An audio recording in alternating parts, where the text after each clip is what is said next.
एका गावाच्या टोकाला, जिथे शेतं संपतात आणि झुडपांना सुरुवात होते, तिथे एक छोटीशी झोपडी होती आणि त्या झोपडीला ना नीट दरवाजे होते ना भिंती होत्या. तिथे 2 बहिणी राहत होत्या. एक होती मीरा आणि एक होती राधा. ह्या 2 बहिणी तेथे राहत होत्या. आई वडिलांचा आधार नव्हता. ते कधीच त्यांना सोडून निघून गेले होते. वयाच्या इतक्या लहान अवस्थेत त्यांना एवढी जखम मोठी मिळाली होती की मोठमोठ्या माणसांनी सुद्धा हिंमत हारावी. झोपडीच्या आत रात्र होती. 4ही बाजूंना अंधार पसरलेला होता. दीदी, मला थोडी थोडी थंडी वाजायला लागलेली आहे. हिवाळा जवळ येतोय आणि त्या थंडीत आपली अवस्था फारच वाईट होणार आहे. मला या आयुष्याचा खूप कंटाळा आलाय. दुसऱ्यांच्या घरात दिवे लागतात, चुलीवर धूर निघतो आणि आपल्या वाट्याला येतो हा अंधार. हे शांतता. दीदी, आपण असंच कायम राहणार का, उपाशी, असहाय्य? राधा, रडू नकोस. मला माहीत आहे परिस्थिती आपल्या विरोधात आहे, पण तूच जर हार मानलीस तर मी कुणाच्या आधारावर जगायचं? मी सुद्धा रोज रात्री हेच विचार करत असते. आई असती तर आपल्याला अशी अवस्था येऊ दिली नसती. पण आता काय करणार? आता आपणच एकमेकींचे आईवडील आहोत. तू माझी लहान बहीण नाहीस, तू माझ्या मुलीसारखी आहेस आणि तू जर खचलीस तर मी तुला कसं सावरू? राधाच्या डोळ्यात अश्रू होते. तिच्या लहान वयाने जेवढं ओझं पाहिलं होतं ते कदाचित ते एखाद्या वृद्धालाही सहन झालं नसतं. पण तिचं मन प्रश्नांनी भरलं होतं. दीदी, कधी कधी वाटतं आई आपल्याला सोडून गेली नसती तर आपणही इतर मुलींसारखं हसत खेळत राहिलो असतो. दीदी, आपल्यालाच असं आयुष्य का मिळालं? आपल्याकडून सगळं का हिरावून घेतलं गेलं? तुझ्या प्रत्येक प्रश्नाचं उत्तर माझ्याकडे नाही राधा, पण एवढं नक्की माहीत आहे की देव सर्वात कठीण परीक्षा त्याच लोकांची घेतो जे त्या सहन करू शकतात. तू म्हणतेस की आपल्याकडून सगळं हिरावून घेतलं गेलं, पण खरं तर आपल्याकडे एकमेकींचा आधार आहे. तोच आपला सर्वात मोठा खजिना आहे. हो, भूक आहे, गरिबी आहे, वेदना आहेत, पण जेव्हा तू माझ्या शेजारी बसलेली असतेस ना, तेव्हा मला वाटतं मी या जगातील सर्वात श्रीमंत माणूस आहे. राधा पाहते की तिच्या भाऊक होण्यामुळे दीदीच्या डोळ्यात पाणी आलं आहे. म्हणून ती म्हणते, दीदी, मला कायम भीती वाटत असते की तूही मला सोडून जाशील. आई बाबा एकामागून एक गेले तेव्हा मी खूप लहान होते. मला काहीच नीट समजत नव्हतं, पण तुझ्या डोळ्यात पाहिलं होतं. तू कसं आपल्या अश्रूंना दाबून ठेवलंस, फक्त मला सावरण्यासाठी. दीदी, तू माझ्यासाठी सगळंच काही आहेस. तेव्हा मीरा म्हणते, राणी, तू माझा जीव आहेस. मी तुला कधीच सोडून जाणार नाही. जोपर्यंत माझा श्वास आहे तोपर्यंत मी तुझ्यासोबतच आहे. हे लक्षात ठेव. माझ्याकडे एक भाकर असेल तर त्याच्यातली अर्धी तुझी असणार आहे. एक कपडा असेल तर त्यातलाही अर्धा तुझा असणार आहे. मी आईसारखे तुझा हात धरून ठेवीन. जग आपल्याला अनाथ म्हणो, पण आपण एकमेकींच्या आधारावर कधीच एकट्या पडणार नाही. मीराचं बोलणं ऐकून राधाचं मन थोडं हलकं झालं, पण उपासमारीची वेदना अजूनही दोघींच्या चेहऱ्यावर स्पष्ट दिसत होती. झोपडीच्या कोपऱ्यात ठेवलेले जुने भांडे रिकामं होतं. कित्येक दिवस चुलीवर नीट आगही पेटली नव्हती. राधा म्हणते, दीदी, आपण एकमेकींची ताकद आहोत, पण कायम एकमेकींना सावरतो. पण दीदी, आपण असंच लहान सहान काम करून पोट भरत राहणार का? आपल्याला काहीतरी नीटसं काम करायला हवं.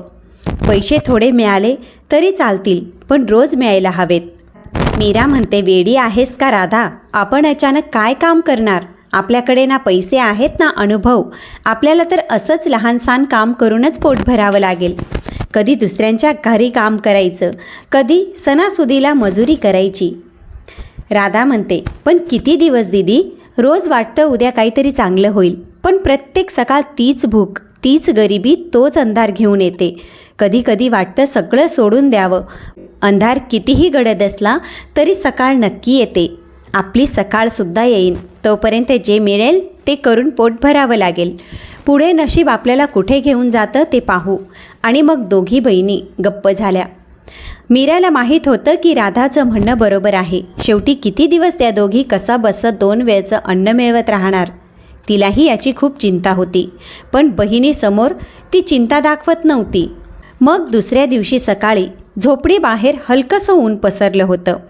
मीरा आणि राधा स्वयंपाकघरात बसल्या होत्या. मागच्या रात्री दोघींनाही पोटभर काहीच खायला मिळालं नव्हतं. डोळ्यात झोप होती, पण भुकेमुळे त्या लवकर उठल्या.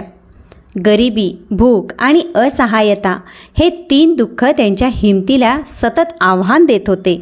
पण त्या सकाळी राधाच्या मनात सूर्यासारखी एक चिंगी पेटली. तिच्या मनात एक नवा विचार जन्माला आला. राधा झोपडीतून बाहेर येऊन कच्च्या अंगणात बसली. दीदी रोज म्हणते, देव योग्य वेळी सगळं ठीक करतो, पण आपण बसून चमत्काराची वाट पाहत राहायची का? गावातल्या बायका रोज बाजारात जाऊन घरची उगवलेली भाजी विकून पैसे कमवतात. आपणही तसंच काही करू शकतो. हा विचार करताच राधाचे डोळे चमकले. ती पुन्हा झोपडीत शिरली. मीरा फाटलेले कपडे शिवत होती. दीदी, माझ्या मनात एक कल्पना आली आहे. आपणही बाजारात जाऊन भाजी विकूया. लोक रोज भाजी घेतात. आपल्यालाही रोज थोडे थोडे पैसे मिळतील. मग दुसऱ्यांच्या घरी काम करण्याची काहीच गरज नाही. मीरा म्हणते, राधा, तू हे काय बोलतेस? आपल्याकडे ना भाजी खरेदीसाठी पैसे आहेत, ना शेती आहे, ना बाजारात बसायला जागा आहे. दीदी, सुरुवातीला मोठे काही करायचं नाही. कोणाकडून थोडे पैसे उसनवार घेऊ. शेतकऱ्यांकडून स्वस्त भाजी आणू. टोपलीत घालून बाजारात बसू. हळूहळू पैसे साठून जास्त भाजी घेऊ आणि आपल्या अंगणातही थोडी थोडी भाजी लावू. तिच्या डोळ्यात आत्मविश्वास चमकत होता. गरिबीने तिची स्वप्न मारली नव्हती. मेहनत केली तर मार्ग निघतो असा तिला विश्वास होता. तो विश्वास पाहून मीरा म्हणाली, तुझं म्हणणं बरोबर आहे राधा, पण मला भीती वाटते. भाजी विकली नाही तर तोटा झाला तर? आपण आधीच 2 वेळच्या भाकरीसाठी झगडतोय. पैसे बुडाले तर कर्ज कसं फेडायचं? दीदी, तूच तर म्हणतेस की प्रत्येक कामात धोका असतो. भीती बाळगली तर आयुष्यभर दुसऱ्यांच्या दारात उभं राहावं लागेल. विचार कर, जर हे काम जमलं तर रोज कमाई होईल. पोटभर अन्न खायला मिळेल. आपण उपाशी झोपणार नाही. गौरी गप्प झाली. राधाची जिद्द पाहून तिचे डोळे भरून आले, पण चेहऱ्यावर निर्धार होता. ठीक आहे राधा, जर तुला एवढा विश्वास आहे तर मी तुझ्यासोबत आहे. आपण दोघी मिळून हे काम करूया. आता काहीही झालं तरी आपलं आयुष्य बदलायलाच हवं. पण एक प्रश्न आहे, आपल्याला उसने पैसे देणार कोण? याचाही मी विचार करून ठेवला आहे. आपल्या गावात एक शेठजी आहेत जे व्याजाने पैसे देतात. तू शेठ हिरालालचीच तर गोष्ट करतेस ना? हो दीदी, त्यांच्याचबद्दल बोलत आहे.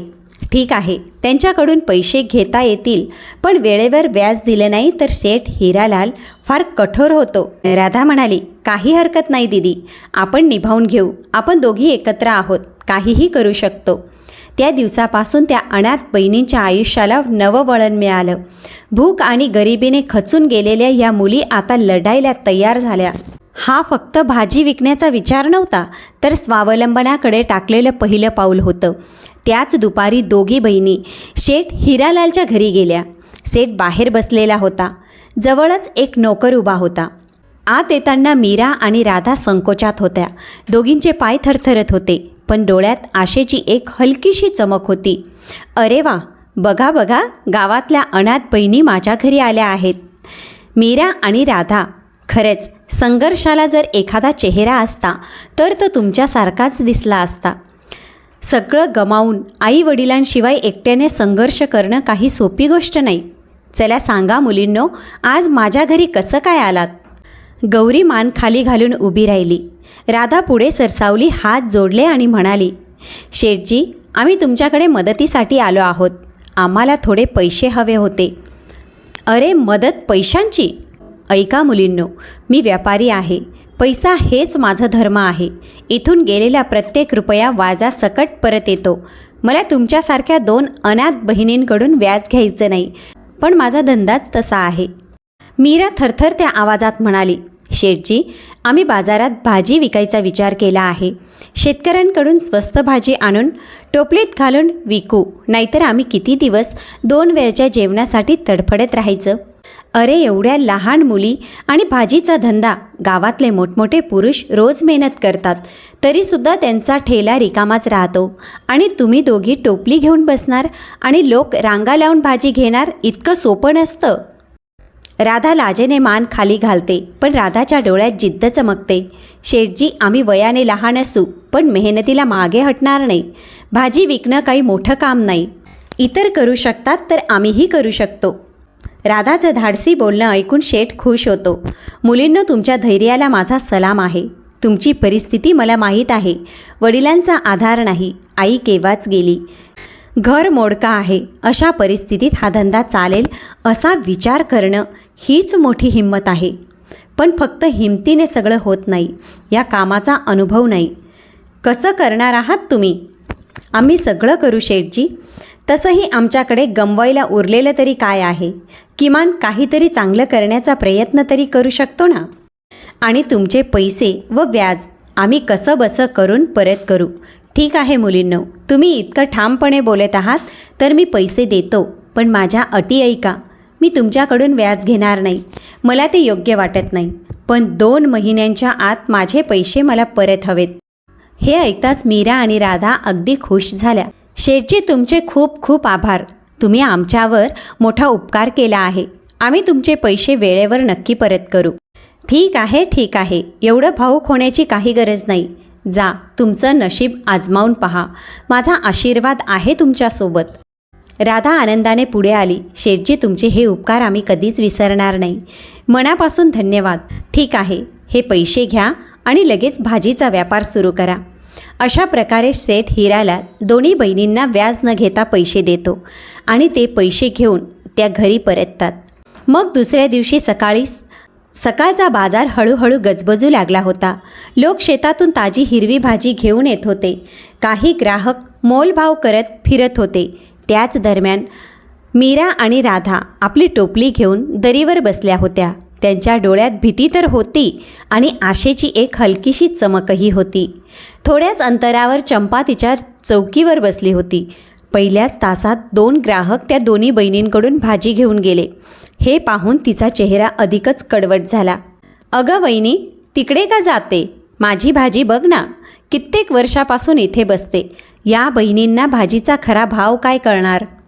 हो चंपा, तू रोज इथे बसतेस, पण त्यांची भाजी जास्त ताजी दिसते आणि ऐकलंय की भावसुद्धा योग्य सांगतात. अगं, ताजेपणाचं सोंग आहे ते. यांना शेतखळ्याची काय माहिती? कुणाकडून तरी भाजी उचलून आणली असेल आणि इथे स्वस्तात विकत असतील. यामुळे आमचं नुकसान होणार. हे सगळं दोन्ही बहिणी ऐकत होत्या. राधा लगेच उत्तर देते, हो चंपाताई, आम्ही खोटं बोलत नाही. शेत आमचं नाही, पण भाजी गावातल्या शेतकऱ्यांकडून घेतली आहे. त्यांच्या हातून ताजी घेतली आहे, जसे सगळेच घेतात. चंपा म्हणते, हो, मोठ्या शेतकऱ्यांशी भाव ठरवणाऱ्या झाल्या का? तुम्हाला माहीत तरी आहे का कुठे आणि कुणाकडून भाजी घ्यायची? चंपा दिदी, आम्हाला फारसं असं काही माहीत नाही. हे खरं आहे, पण आम्ही प्रयत्न तरी करत आहोत. देवाची इच्छा असेल तर पुढे अजून शिकू आणि आमचा भाजीचा व्यवसाय नीट चालवू. थोड्या अंतरावर उभे असलेले 2-3 ग्राहक हे सगळं ऐकून आपापसात बोलू लागले. लहान मुलगी बरोबर बोलत आहे, मेहनत करते, त्यात चुकीचं काय? हो ना, किती नम्रपणे बोलते, हसत हसत भाजी देते, मनही प्रसन्न होतं. हे सगळं चंपाच्या कानावर पडलं आणि ते ऐकून तिचा राग आणखीनच उसळला. अरे, नम्रता आणि हर्षाने पोट भरत नाही. भाजीचा धंदा म्हणजे खेळ नाही. तो चालवायला धैर्य लागतं, अनुभव लागतो आणि वर्षानुवर्षाची मेहनत लागते. ह्या दोन्ही इथे 2 दिवससुद्धा टिकू शकणार नाहीत. आम्ही जग पाहिलं आहे. बोलणं सोपं असतं, पण करून दाखवणं फार कठीण असतं. राधाने आपल्या ताईकडे पाहिलं. तिच्या डोळ्यात रागही होता आणि अश्रूही होते. राधाने एक खोल श्वास घेतला आणि ठामपणे म्हणाली, चंपाताई, कदाचित आमच्याकडे अनुभव नसेल, पण मेहनत करण्यापासून आम्हाला कोणी थांबवू शकत नाही. आम्हीही पहाटे उठून शेतात जाऊन भाजी आणू, जसं तुम्ही आणता. मार्ग कठीण असेल तर शिकू, पण प्रयत्न करणं आम्ही कधीच सोडणार नाही. तुम्ही तुमच्या कामाकडे लक्ष द्या. आम्हाला कमी लेखून आमचे ग्राहक पळवू नका. राधाचं बोलणं ऐकून चंपा ईर्षेने पेटून उठली. ती रागाने थरथर कापू लागली. अरे बघा बघा, सगळ्यांनी आज या मुली आल्या आहेत, उद्या अजून लोक येतील, मग सगळ्यांचा रोजगार धोक्यात येईल. जर प्रत्येकजण अशा प्रकारे स्वस्तात भाजी विकू लागला तर बाजाराची शिस्तच बिघडेल. चंपाच्या या बोलण्याकडे कोणीही लक्ष दिले नाही. सगळेजण आपापल्या कामात गुंतले होते. हे पाहून चंपाला लाज वाटली आणि ती दोन्ही बहिणींकडे रागाने पाहू लागली. तेवढ्यात मीरा म्हणाली, आम्हाला तुमचं वाईट करायचं नाही. आम्हाला कुणाचं नुकसान करायचं नाही. फक्त जगायचं आहे. मेहनतीने जर आम्ही आमचं पोट भरू शकलो तर तेवढंच आमच्यासाठी पुरेसं आहे. आणि चंपा दिदी, तुमचं नशीब आम्ही कधीच हिरावून घेऊ शकत नाही. आम्ही तुमच्या शेजारी भाजी विकायला सुरुवात केली म्हणून तुमच्या धंद्याचं नुकसान करण्याचा आमचा अजिबात हेतू नाही. राधा आणखीन ठामपणे म्हणाली. आणि हो चंपा दिदी, तू आमच्यावर जितकी जास्त जळशील तितकी आम्ही अधिक मेहनत करू. तुम्ही तुमच्या कामात लक्ष द्या. कुणीही कुणाचं नशीब हिरावून घेऊ शकत नाही. चंपाचा चेहरा रागाने लालबुंद झाला. तिने मनातच विचार केला, ठीक आहे, आता लोक यांचं समर्थन करत आहेत, पण पाहतेच मी या किती दिवस टिकतात. यांचा आत्मविश्वास मोडायलाच हवा. ती जरी आपल्या चौकीवर शांत बसलेली दिसत होती तरी तिच्या डोळ्यात ईर्षेची आग आणि मनात कटस्थान वादळ चालू होतं.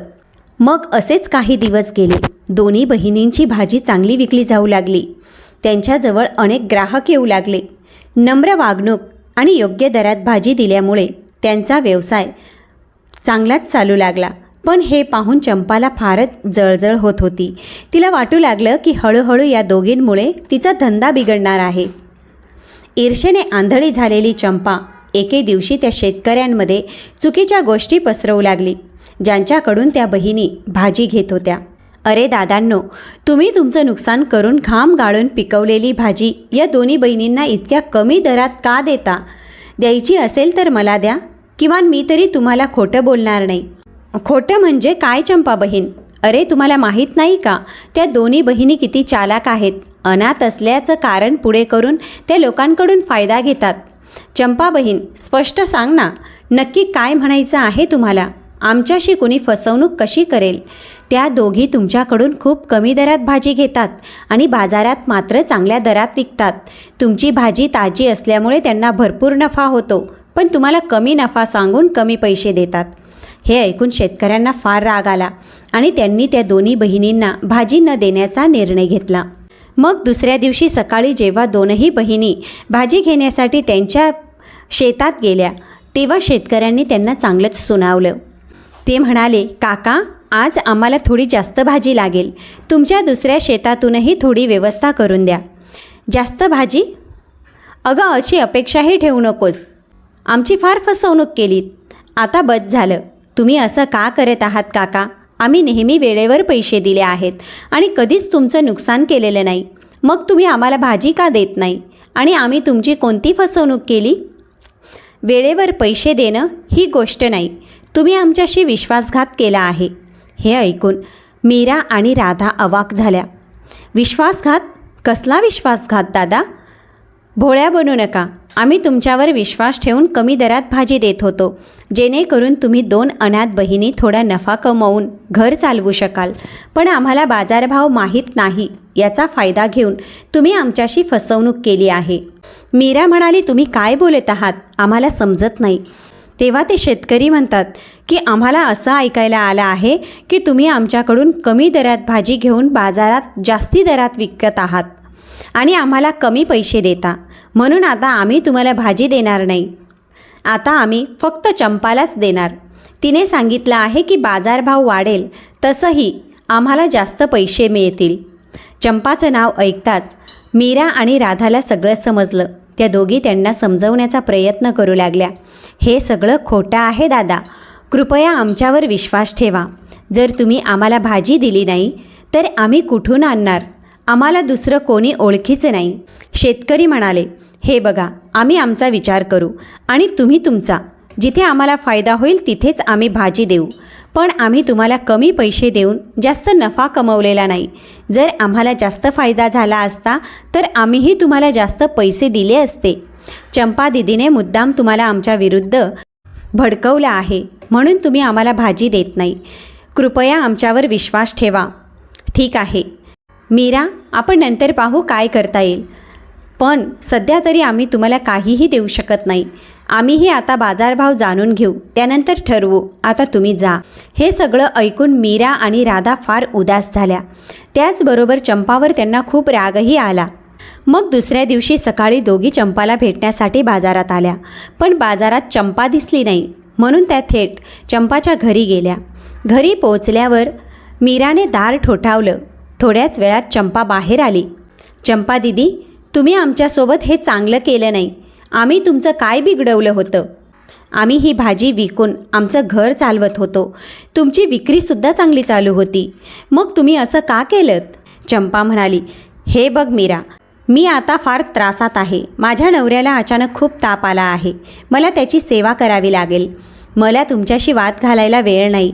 तुम्ही दोघी आता इथून जा. असं कसं? तुम्ही आमच्यासोबत चुकीचं केलं आणि आता आम्हालाच हाकलताय? चंपा म्हणाली, राधा, सध्या मी फार अडचणीत आहे. नंतर बोलूया. ठीक आहे चंपा दीदी, आम्ही या सगळ्यांबद्दल आता काही बोलणार नाही. पण कृपया आम्हाला हाकलू नका. तुम्ही जे केलं ते केलं, पण आम्ही कोणालाही अडचणीत सोडू शकत नाही. आम्ही तुमची मदत करू. दीदी, तू काय बोलतेस? त्यांनी आपल्यासोबत काय काय केलं हे विसरलीस का? अगं असं बोलू नकोस राधा. सध्या हे बोलण्याची वेळ नाही.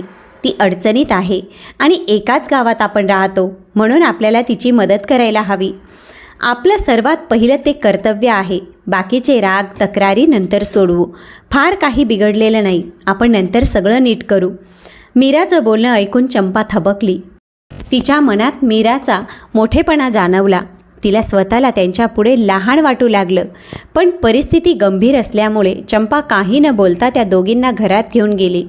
थोड्या वेळानंतर मीरा म्हणाली, चंपा दीदी यांची अवस्था फारच खराब आहे. नीट काळजी घ्यावी लागेल. तुम्ही त्यांना वैद्याकडे दाखवलं आहे का? हो, दाखवलं आहे. वैद्यांनी औषधं दिली आहेत, पण त्यांनी सांगितलं आहे की 2 दिवस मला त्यांच्याजवळच थांबावं लागेल, नाहीतर ताप वाढू शकतो. मीरा म्हणाली, ठीक आहे चंपा दीदी, तुम्ही त्यांची नीट काळजी घ्या. आम्ही काही मदत करू शकत असू तर जरूर सांगा. आपल्यामधल्या वादाचा आता विचार करायची गरज नाही. माणुसकीच्या नात्याने आम्हाला तुमची मदत करू द्या. नाही मीरा, तुम्ही विचारलंत हेच फार मोठं आहे. तुमच्यासारखं स्वच्छ मन असणं सोपं नाही. तुझी बहीण राधा ही फार आज्ञाधारक आहे. तू एकदा सांगितल्यावर ती लगेच शांत झाली. खरंच देवाने तुम्हा दोघींना फार निर्मळ मन दिलं आहे आणि मी तुमची प्रगती पाहून काय काय केलं. मला माफ करा. आता त्या सगळ्यांची चिंता करू नका. जे झालं ते झालं. सध्या आम्हाला मदत करू द्या. अशा कठीण वेळी आम्ही तुम्हाला एकटं सोडू शकत नाही. हे ऐकून चंपा फार भावूक झाली. खरंच मीरा, तुम्ही दोघी फार चांगल्या आहात. यांची तब्येत फार खराब आहे. औषधांवर खूप पैसे गेले आहेत आणि जी भाजी विकायला आणली होती ती घरातच पडून राहून खराब होईल. मोठं नुकसान होईल. तुम्ही काही मदत करू शकाल का? राधा म्हणाली, हो, आम्ही एक काम करू शकतो. तुमची सगळी भाजी आम्ही बाजारात नेऊन विकून येऊ. तुम्ही चिंता करू नका आणि मला पण माफ करा. मी रागात बोलले. चंपा म्हणाली, नाही नाही राधा, माफी कशाला? तुम्ही मदतीसाठी पुढे आलात हेच फार मोठं आहे आणि भाजी विकण्याची जी मदत तुम्ही करताय तो माझ्यासाठी फार मोठा उपकार आहे. ठीक आहे चंपा दीदी, आम्ही वेळेत तुमची सगळी भाजी विकून येऊ आणि संध्याकाळी पैसे तुम्हाला देऊ. असं म्हणत दोघी बहिणींनी चंपाची सगळी भाजी घेतली आणि बाजारात जाऊन विकली. संध्याकाळी त्या परत आल्या आणि चंपाला पैसे दिले. मग दुसऱ्या दिवशी सकाळी चंपा दोन्ही बहिणींना घेऊन त्या शेतकऱ्यांकडे गेली आणि सगळी सत्यता त्यांना सांगितली. दादांनो, मी या दोन्ही बहिणींची अपराधी आहे. मी तुमच्यासमोर त्यांच्याबद्दल खोटं बोलले होते. या दोघी फार चांगल्या मनाच्या आणि प्रामाणिक मुली आहेत. माझ्या चुकांसाठी मला माफ करा. अरे चंपा दीदी, तुम्ही असं काय बोलताय? आम्ही तर इथे सगळं नीट करायला आलो आहोत. जे झालं ते झालं. आता आपण सगळे मिळून भाजीचा व्यापार करू. ते शेतकरी म्हणाले, आम्ही तुम्हा दोघींना भरपूर भाजी देऊ. मग सगळ्यांचाच व्यापार चांगला चालेल. हो मीरा, अगदी बरोबर आहेत. चंपा बहीण, तुम्ही चूक मान्य केलीत हेच खूप आहे. आता ते सगळं विचारण्यात काही अर्थ नाही. आम्ही तुम्हा दोघींनाही भाजी देऊ. हाच तर आमचा व्यवसाय. यावरच आमचं घर चालतं. अशा रीतीने सगळ्यांनी आपापसात समेट केला आणि पुन्हा आपापल्या कामाला लागले. मीरा आणि राधाचं आयुष्य भाजीच्या व्यवसायामुळे सुधारू लागलं. दोघींनी आपल्या नफ्यातून शेठ हिरालालचं कर्ज लवकरच फेडलं. आता त्या दोघी आनंदाने मेहनतीने आपलं आयुष्य जगू लागल्या. ज्या आयुष्यात पूर्वी दुःख, गरिबी आणि भूक होती, त्या आयुष्याला एका निर्णयाने नवा मार्ग दाखवला होता. तर मित्रांनो, आजची कथा तुम्हाला कशी वाटली कॉमेंटमध्ये नक्की सांगा. आवडली असेल तर व्हिडिओला लाईक, चॅनलला सबस्क्राईब अवश्य करा. चला तर भेटूया पुढच्या कथेसोबत.